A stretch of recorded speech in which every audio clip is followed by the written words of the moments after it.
Hi everyone, welcome back to my channel. My name is Oshina. Thank you for being here. I'm going to be sharing my October TBR in this video, so here we go.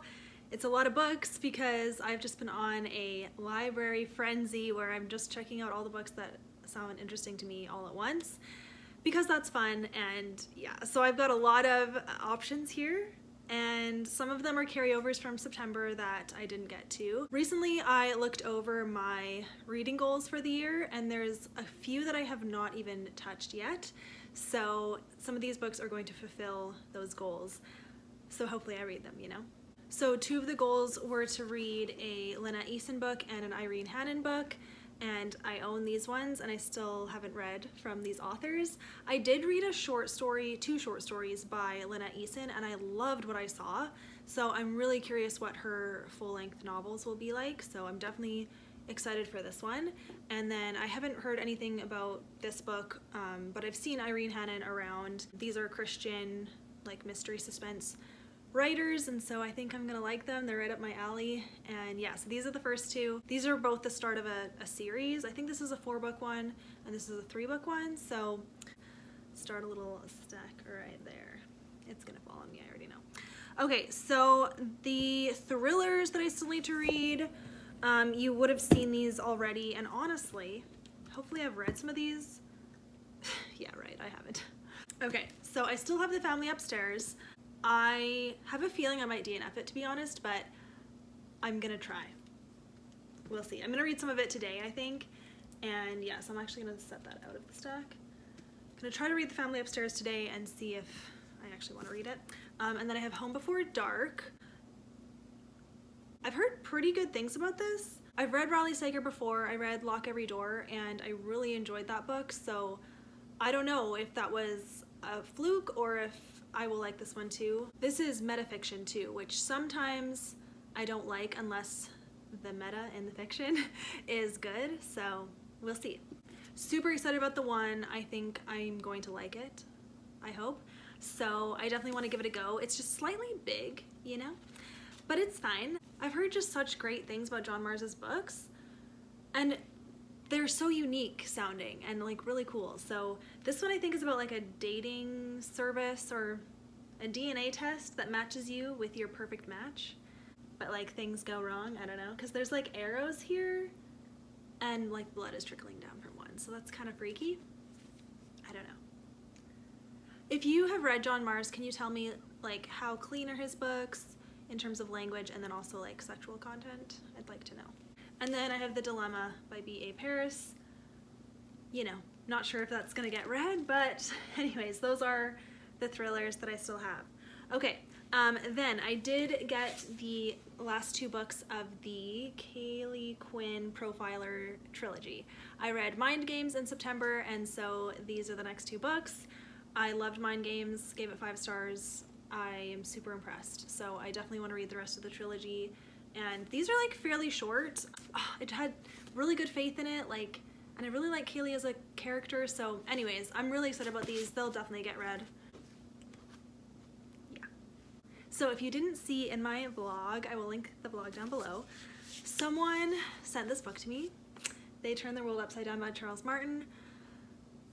I'm so excited. Yes, I own this book, so I for sure want to read it. I want to start it in October. I don't think I'll finish it this month, but this is the next nonfiction that I want to read. I'm currently reading a different nonfiction, but once I finish that, I will definitely start this and I'll read it until I finish it. So if this is the only other nonfiction I read this year, then I'm fine with that, but I'm so excited. So this is kind of about the disciples, and like I think he retells some stories from Acts as well in the Bible, so I think it's about like how to live your faith and turn the world upside down. So yeah, super excited about that.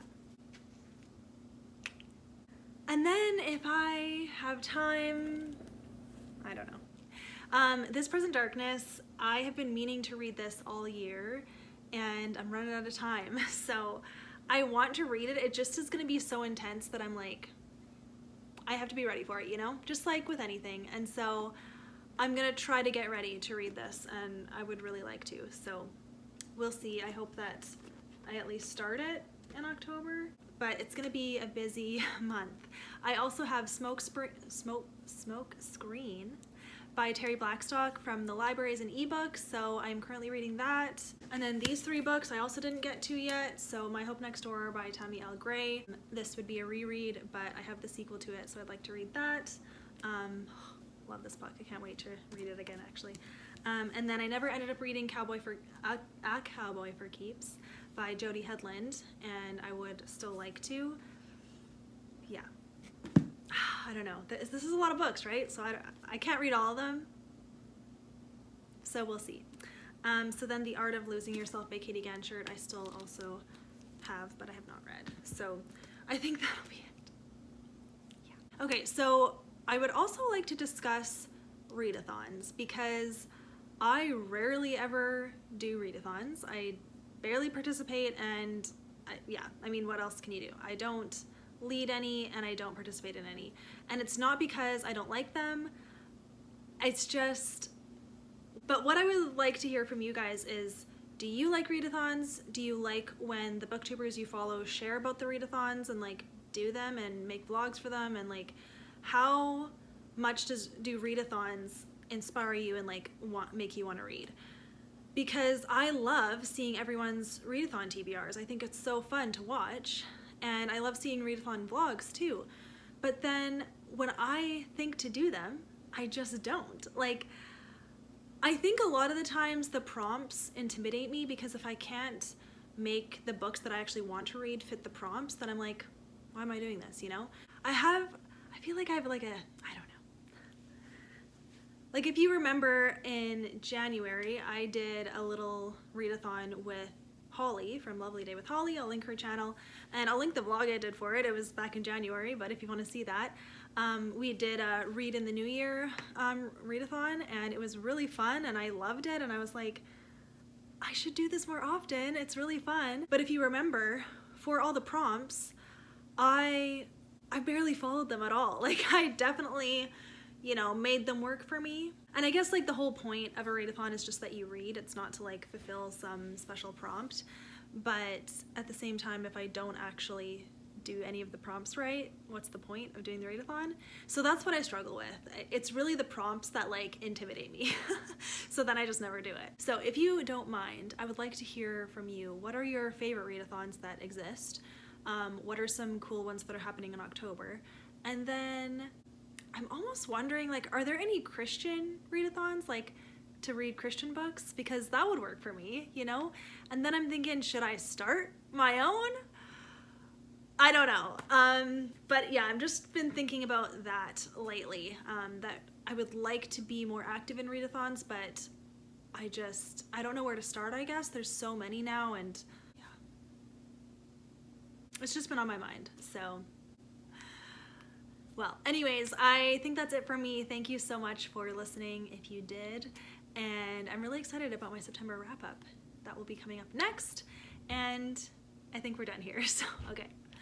Thank you for watching. I'm a little bit crazy, but we're fine. So I'm going to try to read some of this book, and we'll see how long it lasts. But yeah, thank you for watching this video, you guys. I will see you in my next one. Bye.